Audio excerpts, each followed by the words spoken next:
we go. Hi, everybody. Welcome to Pathways to Progress. What a joy to be able to This meeting is gather. being recorded. Hi, Ellen. Welcome, welcome. What a joy to be able to be here today. I'm so glad to be gathering with James Evan of SVARA. And just for the record, we are recording this as more folks will be joining us and we'll be watching it later. We'll welcome folks into the room as they come along. So it is my pleasure to introduce you to James Evans. He has called Central Florida home since 2022, and he's already got his scarf on because it's below 70 in Florida. He fell head over heels for SVARA in 2016 as a learner, and he loved it so much that he jumped at the chance to join the team in 2018. As an Eagle Scout, he strives to live by the scouting motto, always be prepared. And isn't there a hand motto, a hand gesture that goes with that? Yep, there it is, the three. Always be prepared. When he's not at work, you can find him traveling, exploring the great outdoors, racing around one of Florida's many theme parks with his husband and friends. But more often than not, you'll catch him curled up in his chair with some yarn and a crochet hook, creating something special, much like that scarf that he is wearing that he was knitting in Jackson when I first met him. Indeed. I was doing it because I was going to visit my husband, who is currently residing in Berlin. I needed a scarf, so it was smart.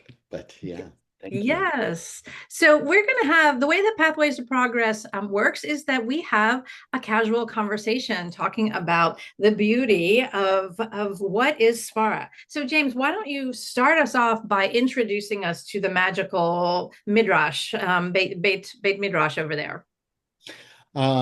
Thank you, and I'm so excited to be here. And I just really, I'm energized by Sojourn's mission and your work. And so, Mackenzie, it's just great uh, that this is happening. I'm almost like pinching myself. So Svara, it was founded over 23 years ago by our Rosh Yeshiva and founder, Rabbi B'nai Lappi, genuinely as a project because she loved learning Talmud so much, but didn't have anyone that would learn with her or that she could maybe trust to be a good learning partner. So she's like, I'm going to create my own sandbox and I'm going to play in it. And so for the last 23 years, we've been forging a path of teaching Jewish text to the marginalized. Um, Svara is a yeshiva. We are primarily online. Whilst we do boast a 95% queer enrollment rate, we are not just exclusively queer. We do invite anyone to join us and to learn with us. We feel that the Beit Midrash is always better the more voices you get to come. It's one of our biggest things is accessibility. So making sure that these ancient texts that have been gatekept from everyone are accessible. And that doesn't just mean accessible language wise, it means how are we paying attention to the people that are showing up in the room? What are the accessibility things that we're doing? Like ensuring we have closed captioning or ASL for folks who are that non-hearing. We pay attention to what's going on with the screens. There's just a lot that goes into building a space because the ultimate goal is to make it to where you can focus wholly on the text and the tradition, and that you're given the keys to the kingdom, basically. I said that we feel that the texts have been gatekept from generations of folks because if you think back, the rabbis that people think of are always these crusty old white men who just made rules without any of us being considered. And that's not the truth, right? The truth is the text belong to us. The tradition belongs to us. And part of the founding theory for Svara is what is the crash theory. To give a really brief overview, in the crash theory, which is something that Benet thought up and has been rethinking and reinvigorating over these last 20 plus years, is that there are three options in life. You have option one, option two, and option three. Option one is your primary story, the story that you were born into, the tradition that you were born into, you love so much, you know it's not working anymore, and things are starting to crumble down or crash, but you do not see it. You do not hear it, la la la, hands over ears, eyes, doesn't exist. I'm just going to put up walls and stay in my story no matter what. You can think of this in a lot of ways as the I say mainstream Judaism in America right now with the movements. We all see the movements are not as strong as they once were, and that's a crash. That's the system is coming down, but we still are existing in it. Some people want to stay option one and be paid by the big movements. Then you have option two, where people get rid of everything and go find something completely new. Biggest example would be our founder, Benet, in her 20s, went off to go become a Buddhist monk. Uh, didn't want anything to do with Judaism. Got challenged by one of the Buddhist monks that was, I guess, intake for her. And they're like, you should go look at your own tradition before you completely jettison and come to here. So option two doesn't always work for people, right? Sometimes we throw things out and we're like, this doesn't work either. And so now I got to go find another option two. And then you have option three in the crash theory, which is you see that things are not working. You recognize the crashes are happening. You recognize that it's just the world is not the world we were in 2 minutes ago. A lot of us can feel and understand that right now, I'm sure. And so you look to see how can you queer, how can you take the what you've got from learned from the margins and being on the outside and seeing this crash happen, and how do you make something that works for you? So for us, going option three means digging into the tradition, seeing how it's currently working, seeing why it's breaking, and then how can we fix it? The reason I say queer and I said queering the tradition or whatever is because ultimately, even those crusty old white men who are the rabbis, they were queer in their own right too, because in that moment they were faced with a Judaism that was a temple-based tradition and religion. When your temple is gone, your religion is gone. And so the temple had been destroyed, and they had to think about how do we make a new tradition? How do we move forward? How do we keep Judaism alive? A lot of the things they thought sacrifice became prayer, and just all of the maneuvers that happen within our tradition happened in those moments with the rabbis of the early Talmud, who started taking down their ideas, having conversations. That record started getting kept, and they they just started messing with the tradition. And that is our project. How can we get everyone to feel that they can be the Mard Archer, the decision maker, not only of themselves, but for their community? How can communities go back to that Stiebel Judaism, where we're makers again and not just consumers of a product? So SVARA's goal is to help create the makers of the new tradition, to help create the shapers, to help, for lack of a better word, create the players who are going to take the tradition and move it forward. Uh, Queer folks, as I said, women as well, people of color, have always been pushed to the margins in what people call traditional societies. And when you're pushed to the margin, you can think about what's happening in your own life. You're gaining insight that other people aren't, because you're living outside of the normative like happenings, right? So you're seeing things, you're gaining insight, you're gaining wisdom that other people don't have. So when you face a problem, because you have that differential idea that's created within you from living as an other person, you go, I don't like that feeling. How can I make it to where no one else ever has to feel like this again? Um, so that's the goal of SVARA, is to help people become more, I guess, self-actualized and realized Jews, honestly, to give the tradition back over to everyone else. That way it's not being kept behind uh, in books, but that we're not learning. SVARA also teaches in the original, so we don't do anything in translation. And Everyone's like, oh, how do you do that? I don't know Hebrew. Oh, again, it's coming into access, which is a big thing for us. So if you have your Aleph Bet, if you know what Aleph is, you know what Bet is. You can tell me what sound Aleph doesn't make and what sound maybe Bet makes. You can give me the basic rudimentary kindergarten level Hebrew. We can teach you to learn the Talmud because we break. I'm going to go pull some things really quick. There we go. Because for us, honestly, learning text isn't about the whole word. It's about taking the word and breaking it down and then going into the dictionary and looking up in the dictionary what that word's meaning is. Thanks to our friend Dr. Marcus Jastrow, who marked or defined all of the words in the Talmud, we can go back and go through the ancient text and figure out what they're trying to say. Uh, the biggest reason for that is when you study someone that's in translation, you're studying someone else's thoughts. You're studying someone else's lens who translated that text for you or pulled the translation from somewhere else. And it that already has a gleam to it. It already has someone who obviously their thoughts are put on it. We want you to have your own thoughts. We want you to take the text and dig in yourself and go, I know what this says, and here's what I think it says, and here's how I think it applies to life. You can't do that if you're relying on someone else's words or work. Um, yeah, that's SVARA in a nutshell.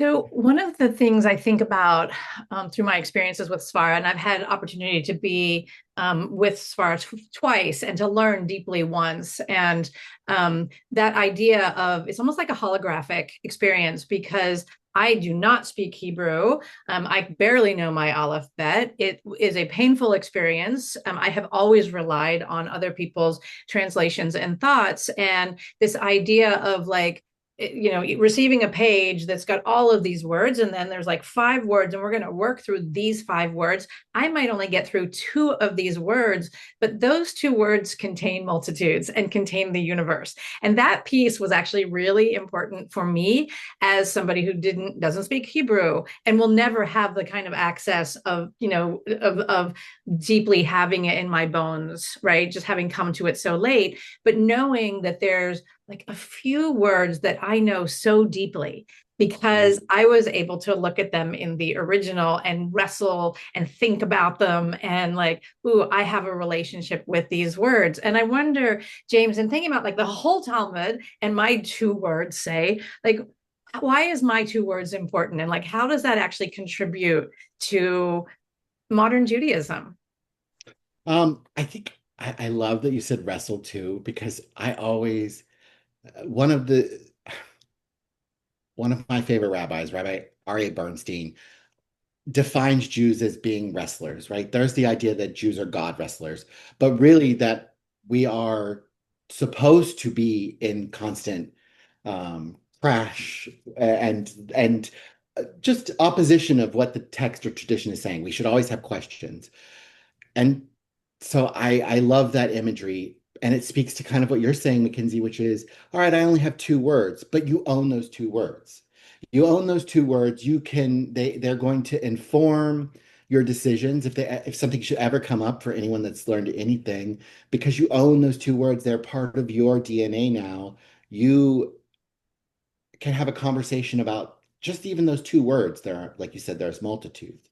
So the beauty of it is for the tradition is that the more everyone is involved in text and halakhic discussions, which can sometimes be boring for a lot of people, I understand, the deeper and richer the tradition becomes because you're involved, or I'm involved, or anyone in this room, if you get the chance to learn with Svara, God willing, becomes involved and has that. You also, Mackenzie, in that moment, something I'm thinking about is we often talk about Talmud learning as like a toolkit at Svara, and we want to add more tools to your toolkit.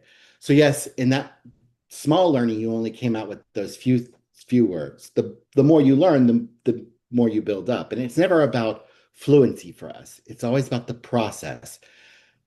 because we do things slowly, we go word by word, letter by letter through the entire text. To learn a line of text is normally 6 to 8 words. Typically, it's going to take you around 3 hours in the SVARA method because you are breaking it down in chavruta. So everything is done in the magical, mythical tradition, and I say that for a couple of reasons, of chavruta. It's a technology. Who knew? Um, because our tradition is oral. Even though we've written things down now in the Talmud, and like the Torah has been written down on a scroll now, it doesn't discount that we're still an oral tradition. And I will tell you the reason why. In, what do I have? I do. Okay, let's see. In a Masechtot, let's pull one that actually is Gemara. There we go. So I'm just going to hold this up really quick so you can see. For us, we learn in, you may not, there it's starting to go. We learn in the Vilna Shas. So as you can see, for anyone who's a Hebrew reader or, just has any sort of basic understanding of Hebrew, you know that normally there's marks that give you vowels within most text, modern Hebrew text. But in the Vilna Shas, so the original pressings of the Talmud, there's no vowels. And the reason why we say Talmud's still an oral tradition is because they're unpunctuated, unvoweled dafs. You still need a teacher to teach you the correct translation. So, like, you can come up with the what you think the word might be. Your teacher's going to help you find the real reason that the translation is or isn't that, and you'll be in conversation about what this text means. So in Chavruta, you're breaking it down together, you're discussing it, you're practicing empathy and the ability to disagree, which is something that, at least in America, we don't have right now, which is another reason that studying Talmud is an important thing. Learning that the ability to be in conversation, to have empathy, and to recognize pathways forward with folks you may not agree with. Um, but the technology is still, you have to have a teacher and you need to learn in a group because that's how we've been doing it for generations, and that's how change happens, right? Change doesn't happen when you're siloed off by yourself or even in a pair. It happens when you come to a big group. You all share what you've learned. You all share what you're feeling, what the text has brought out for you, um, and why it's important. Uh, so yeah. And I want to say that that experience of a room might have people who are fluent in Hebrew and people who have never ever, who don't know their alphabet at all. And there is something that's very equalizing about that experience because there is no assumption that just because somebody can decipher the words, that their interpretation of the words is better or more legit or more relevant than the folks who don't have any learning in Hebrew. So that piece of it being an equalizer feels really important as well, because I know for me, in so many times, there's absolutely no way in for me. And not only is there no way in, but my perspective doesn't matter because I can't contribute. And in this methodology, in this technology, that is intentionally broken down so that everybody's voice and perspectives matter. And that dialogue of how do we share with each other, and my partner had more fluency, and she was able to help me get there with the words, but the conversation around the words was those of equals. And that is a huge and liberating feeling. It was also an incredibly emotional feeling for me. I started joking, y'all, about a crying towel because the emotional release that I experienced in the Svara Beit Midrash was profound. And I was literally pulling out like this giant scarf and sopping my eyes because the release of having access was profound. And I know that I'm not the only one. Rabbi Bronwyn is one of the teachers at Svara, and that's who I was privileged to learn with. And she, shares that this happens. Like, people bring their emotion to the Beit Midrash, and James mentioned that people have been left out. And so, James, let's talk about that even a little bit more of like the South, and why is it important in the South for us here to think about how why learning this way is important? Like, let's bring it Yeah. right into our region here. I think I also wanted to touch on a couple things that you said there and just say that, um, you know, you talked about Bronwyn, and she won't care that I share this story because she shares it openly all the time. Bronwyn is a great example of what happens when you empower folks to learn and why it's important. Bronwyn went to rabbinical school. Bronwyn had to study at JTS Talmud, has lots of it, hated it. When she was graduating, said she would never set foot in a Beit Midrash ever again. She would never study Talmud ever again. It was not. But someone challenged her, Rabbi Lauren Tuckman, to say, hey, I actually think you do like Talmud, and I think you'd like Talmud if you learned at SVARA. And that was in 2018. So Bronwyn was kind of had a healing journey in that same way that you were saying uh, for yourself, Mackenzie, and why that's important is, and I think for the South specifically, we have consistently seen um, that there is how do I put this politely? I'll say this as a Southerner who's lived in the North for a decade and then came back South. Um, there's this idea in the North that we're dumb, just putting it flat out there, that we're slow, uneducated yokels, right? And that's not true at all. We do have a different pace of life than you'll see in the North. And I think that gets confused for cognitive abilities a lot of times. So for me, I would say I think it's important that the South starts studying Talmud because number one, as a group of Jews, even without any sort of other identities, just holding on to our Jewishness, we are highly othered in Southern states and most Southern cities. Um, and in a moment like this, where we are feeling lost and like we don't have anything that we can hold to or more on to because we are such a marginalized community, the Talmud can be that thing. Text learning can be that thing. Because if you have an anchor in the tradition, the Talmud, this method also works with other things. I've myself once taught a Parsha in the Svara method. If there's Hebrew, even English, you can break it down and make it slower. But I think it's important that I would say prove, but prove's not the word. I just think that us showing up as Southerners and as Southern Jews to spaces more informed, more, I guess, armed with our toolkit, deflecting off those ideas that we don't know what we're talking about, or because we're not as learned, because we have less, I don't know, Orthodox communities there who are people say that tradition holders. Don't get me started. Um, I, it's just for me, it's really important because I just know there's so many amazing folks here in the South, so many amazing minds here in the South who could be what the tradition needs to bring it into the next millennia, who could carry the answers to how do we have a congregation that is inclusive in X, Y, and Z ways? How do we have a tradition that doesn't feel so exclusive when someone's called to the Bema? How do we have a tradition that embraces all identities of gender? How do we create rituals for our lives when they are similar but different to what cisgendered, hetero, normie folks are experiencing in life? And I think for me, that starts with learning. And Svara offers that.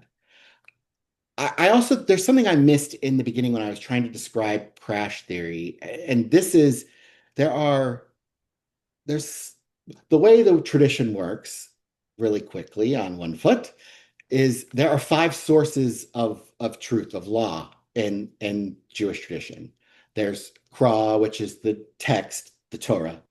There's um, Svara, So svara is actually a Hebrew word. It means your moral intuition. Some might call it your kishkis. Jastrow calls it logic. Um, Gamirna, which is learning, traditions, minhag, and oh, Benet's going to kill me. I can't remember the fifth one right now. I'm so sorry. All to say, there's a fifth one. I'll find it out and remember before I am done. But these things, none of them are better than any other one. Your svara, your moral intuition, is just as powerful at overturning something as a craw proof. Why? Because God set your intuition into you. God gave imbued you with the ideas and the power to think, right? Why wouldn't we trust our moral intuition? Why? So that's something else that I think is important. You have the svara already, like you have your moral intuition. We help you get the Gemara, the Gemara. And then it's like, oh, I can do anything in the world now because I can up in the apple cart. I can overturn the tradition. And that's I mean, I think that's needed here, especially in the South. We have such amazing, vibrant communities, and being back in the South and going to shul is different because it's more of a choice here, I think, in the South. Not that it's not a choice in the North, but they have these large, 1,500 member family communities, and people are going just because they're going because that's what they've always done.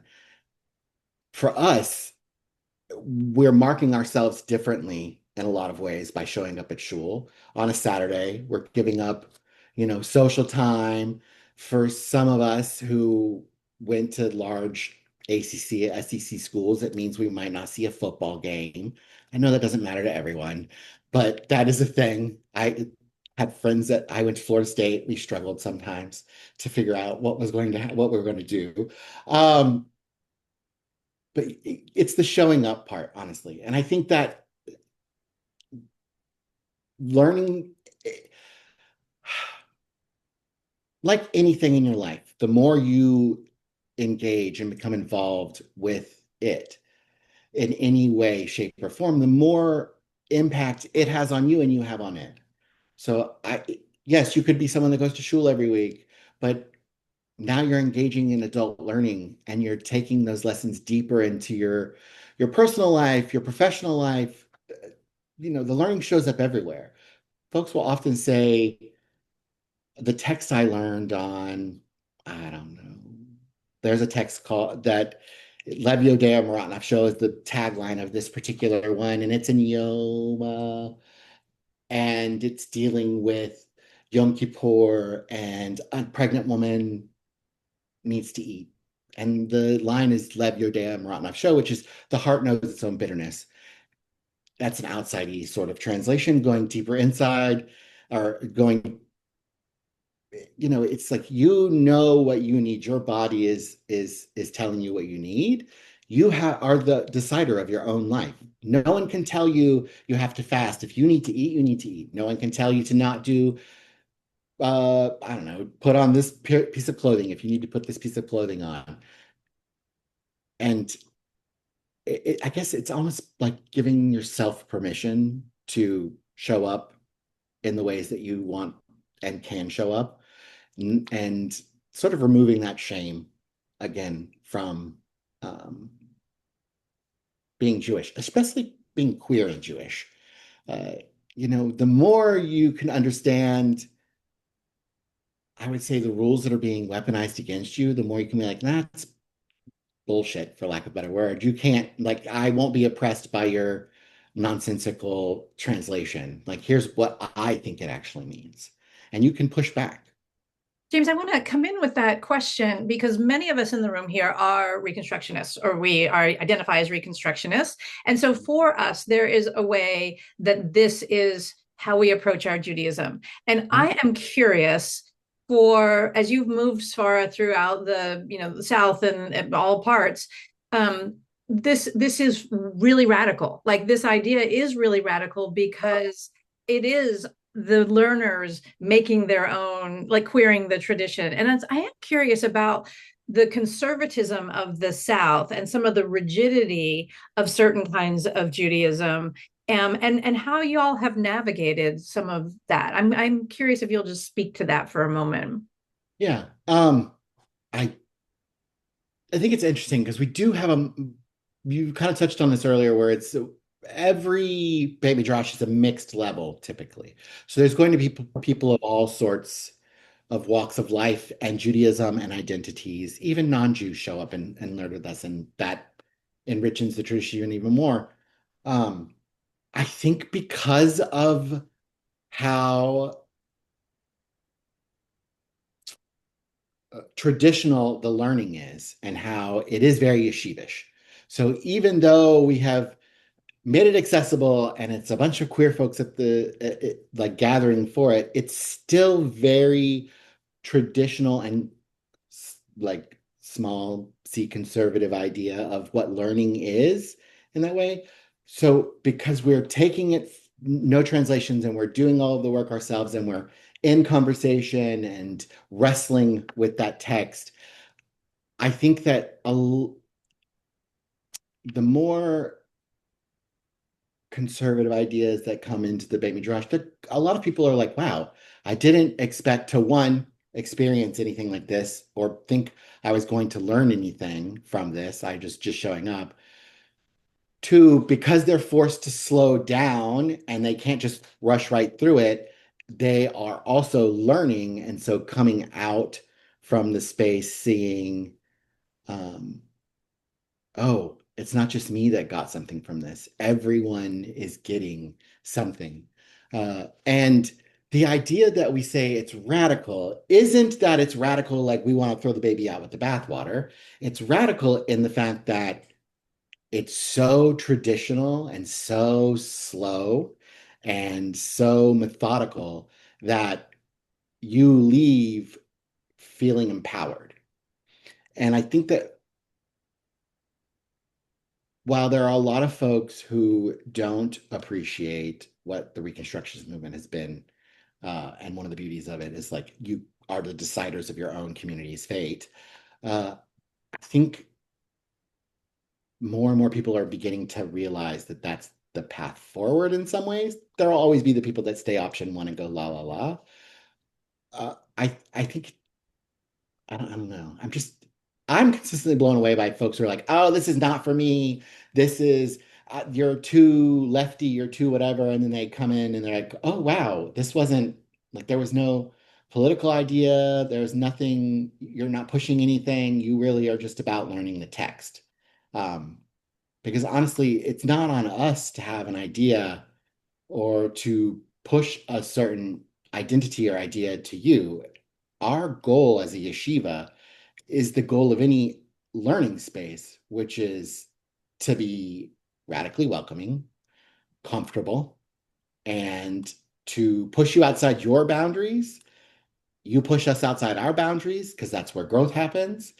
And it's just about the conversation. It's about being in relationship to one another. It's about learning um, from that relationship. So I don't know if I answered your question exactly, but I think people are pleasantly surprised when they show up and they learn with SVARA Yeah. that just what they're getting. I think back to the ISJL conference, Southern and Jewish, this past June when I was at the table chatting with a congregation from Texas, somewhere in Texas. And the it was the ED that was there, and the executive director's like, "Oh, well, we're a conservative yeshiva, or a conservative synagogue," and it was kind of pushing back because maybe Svara didn't have what she thought would be legitimate. And then Bronwyn walks up, and like I said, Bronwyn was is a JTS alumni and was ordained by the conservative movement. And I was like, well, it just so happens that we were founded by a conservative rabbi, and I have a conservative rabbi you can talk to right here. And it's that moment of explaining, like, oh, it is legit because they know their stuff. And also it's not, we're not out here pushing an agenda. We are truly just want you to learn. Um, yeah. I want to stop and see what is bubbling up for folks. What questions are emerging for you, or yeah, anything that's coming up.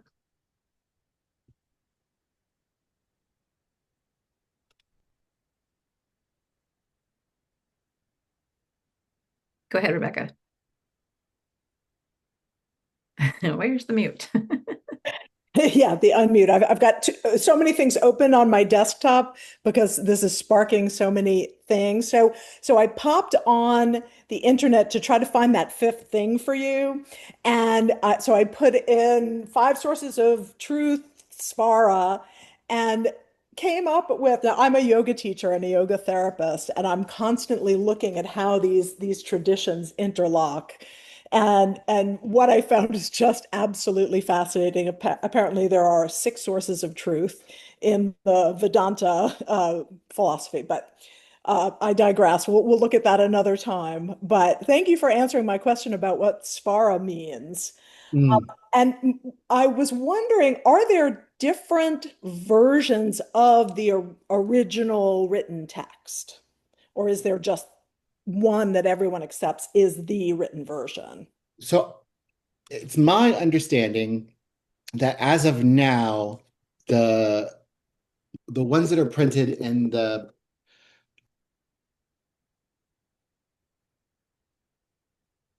I'm trying to think of the word. The ones that are printed in the original without vowels or like any of those, where we see Gemara and Mishnah showing up on the page, this is the original. Now, each layer that's on the outside is another person's commentary. So another rabbi of old or yore has added something. In the center column is always going to be where the original conversations are happening. The Talmud was brought together and redacted by someone that they call the Stama. It's almost mythical person. We don't know who it was. And they were the one that was the editor, and they brought together all of these disparate writings that were all over the diaspora and put them into a book and started publishing them then. So my understanding is while there's two different Talmuds now, there's the Talmud Yerushalmi, which was the Talmud that was written in Jerusalem, and then it's the much less studied one, and then there's the Talmud Bavli, which is the one that was written in Babylon. Um, so there are those two different versions of the Talmud, Rebecca. But as far as like other versions, most of them, if they're the Vilna Shas, which means the original printing without vowels, they're all going to be the same. Now you might have pagination different depending on where something is landing, print, like how big the print is wise, but you're pretty much word for word going to find that this one is, I can't remember this company's name, that prints this one, which is our founder's favorite version. This company versus like say Corin Press or whatever, you're still going to be the same text. Some may have reset the print digitally. Some may still be using the old block print, but the words are all going to be similar.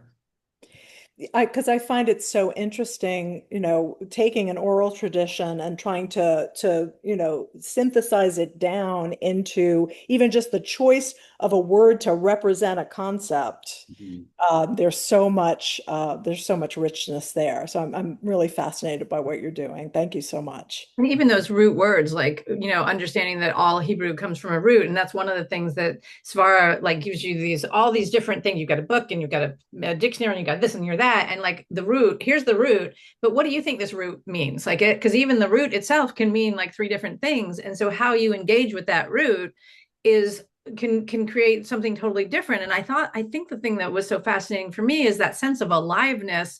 And that's actually the piece that feels most important to me, is that it is so not dead. right?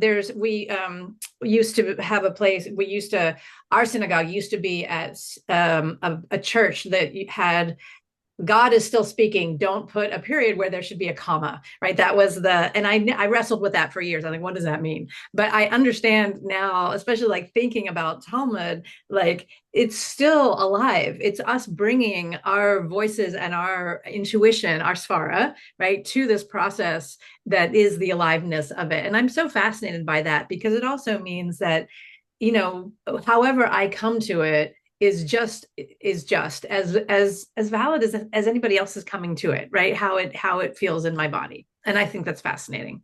What other questions may be alive for y'all right now? Speaking of aliveness, Also, Mackenzie, just saying on that, when you're talking about adding to the conversation, the goal of SVARA, honestly, y'all, at long-term goal, strategic goal, is to be the next layer of the onion peel on the page, right? To be a commentary section somewhere on here. Because the conversation is still alive, like you said, Mackenzie. beautiful. Rebecca Gutman, you look like you had a thought bubbling up from. This is like less of a textual question and more of like an overarching philosophical question, but I love this concept of like radical traditionalism, like taking our texts and looking at it in like a new radical equalizing way. And we're like in our organization, we're wrestling with some like deeper questions of like what it means to belong and how do we look at the language that we're using to welcome people to make sure that by welcoming people, we're not being inherently othering? And so I guess my question is, how do you run a Beit Midrash whose purpose is like equalizing while like and get people in the door? Like how do you convince people to take that first step and convince people you belong here and we will make this equal access. We will make our tradition equalizing in a way that you will feel like you belong. Before you answer that, James, I want to say that Rebecca is Jewish Fertility Foundation, and so working with access to reproductive care and like the whole process of birthing, and so it like centering that access is. I would just want to name that that's also within that's the organization that from which the question is emerging. Yeah. I love this question. And um, let's see, some of the ways that well, I think a lot of it is just being open and honest and upfront with people what they're going to be doing and what's going to happen when you join. We spend a lot of time thinking about how we communicate, what will happen, what are the expectations, so that everyone shows up even to the registration platform, right?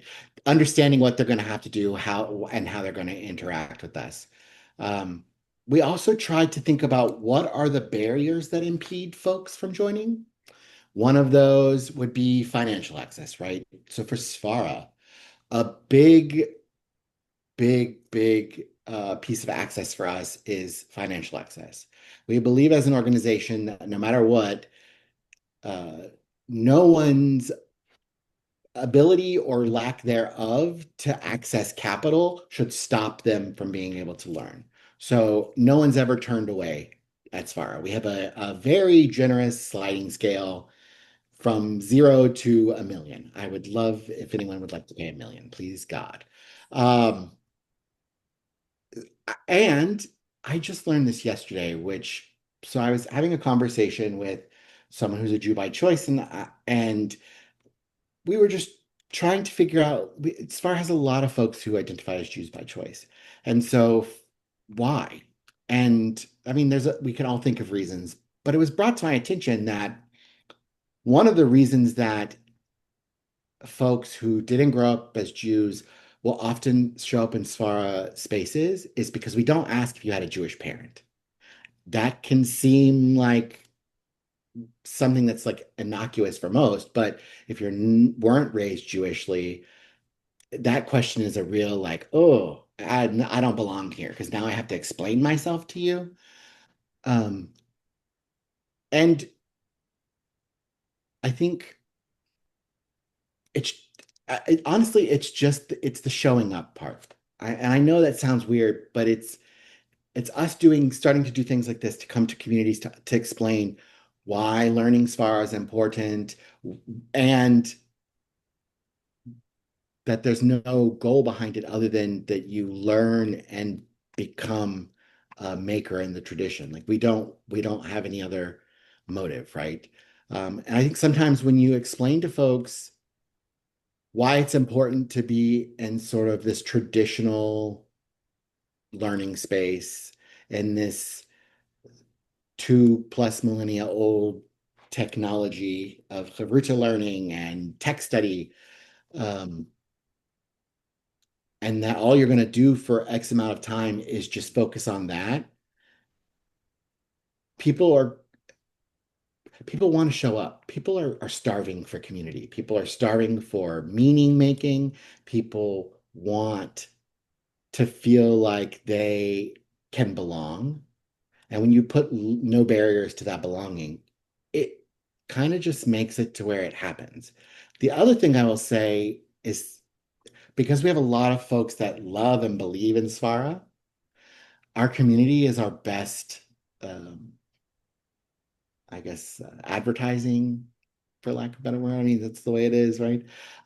Word of mouth, but also just asking folks, how did you hear about SVARA? Oh, would you be willing to tell people about what you have experienced, what you've learned? Um, and there's also a point in every part of a learning journey with SVARA that we'll take time and be reflective on what's happened in that hour and a half, 2 hours, 3 hours, however long the learning is. And it's interesting because I thought it was corny at first when I started learning way back when. And I would cringe a little bit. I'm like, oh, why are you asking me this? But Benet would stand at the front of the room or any of the teachers and be like, I remember this one. She did it the tax in April 15th, 2016, said, how many people here were worried about their taxes today? No one raised their hand. How many people were worried about the phone calls they may have missed? How many people? And just seeing that when you're engaged in relationship with someone, when you're engaged with the tradition, the text, and then with a larger group, people become hooked into it. So I think just reminding people why they're in a space, um, why the space is important, and being explicit about it. Telling people why you need them to do this thing and why it's important, I think will always be the best way to get folks to understand. Um, yeah, just to understand.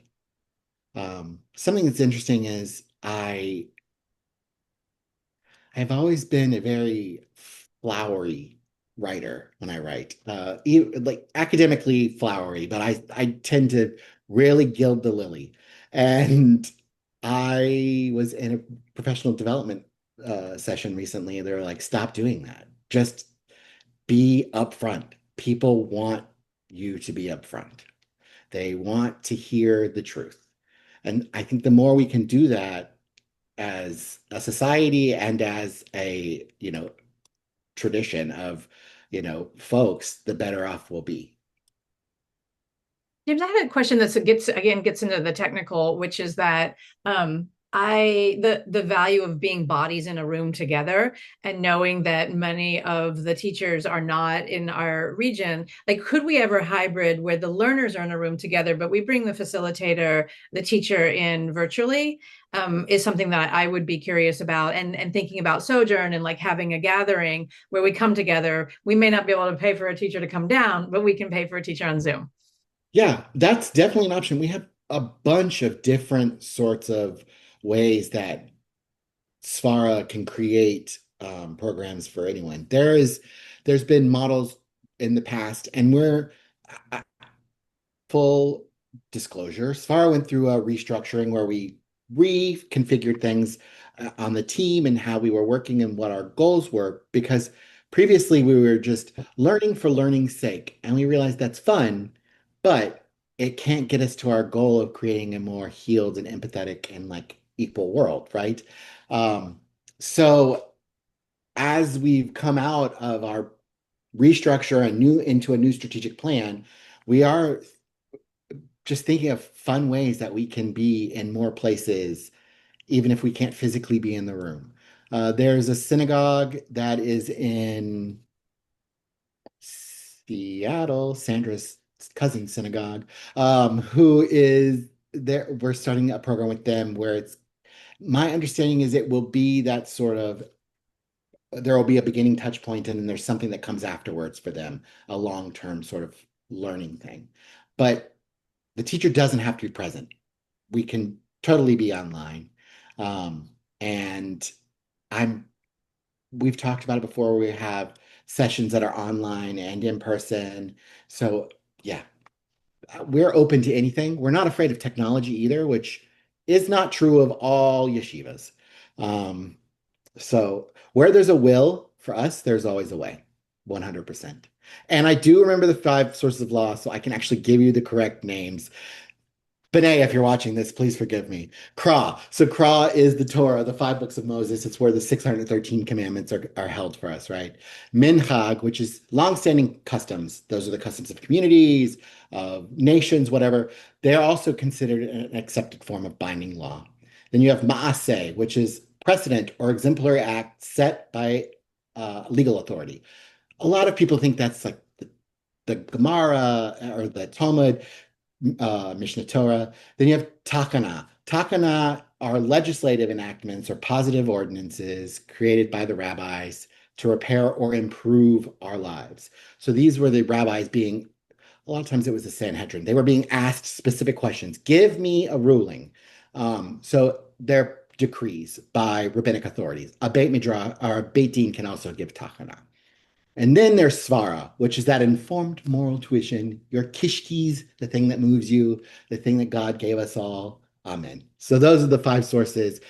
And all of those are just as powerful as the others. But SVARA is really the one that can overturn any of them without even having a legalistic argument, right? Like if you feel it's wrong, it's probably wrong, and you can find the reason why it's wrong. That's where the Gemara, the learning, Gemirna comes in. So Beautiful. Thank you for that. I'm so glad you were able to bring that in its fullness. We're almost to our time of ending, and I want to one last time for anybody to lift up a question or a comment for James before we begin our wrap up. Yeah, go ahead, Joyce. I've always been drawn to sources of ancient wisdom. There's a reason that, it's been able to last and be appreciated for thousands of years. So I am somewhat drawn to learning more about it. I can say that. Thank you very much. I appreciate your sharing. I think our tradition is beautiful because it has lasted. And I love that you brought that up, Joyce. Judaism is unlike a lot of other faith traditions. We don't have set in stone, nothing can ever change. We understand that the only way the tradition survives is if we face it and say, we want this thing to stay around. How can we help it to stay around? And yeah, there is beauty in being able to engage in this 2,000-year-old conversation with the crusty old white men who probably weren't white, but I just say that. So. Beautiful. Any last thoughts, friends, before anything bubbling up or questions? Great. Thank you. Yeah. So we are so thrilled, James. Thank you for sharing your wisdom and bringing us a taste of SVARA in this way. Our hope is that we can have a time where we can actually learn. And of course, the Beit Midrash at SVARA, I'm glancing, I have it open on my screen here. The Beit Midrash is open. And so everybody is invited to go on in.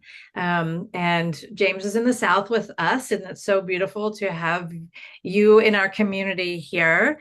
And I know that we will have much more connection, and just so much gratitude for your passion and for your wisdom and for bringing us the beauty of SVARA in such a rich, rich way. I feel like I know I am even like once again like inspired to go and do and learn more and figure out how to keep diving in. So thank you so very, very much.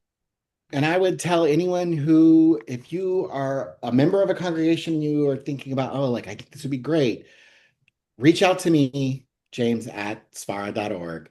I'm the point person that can help figure this out with you.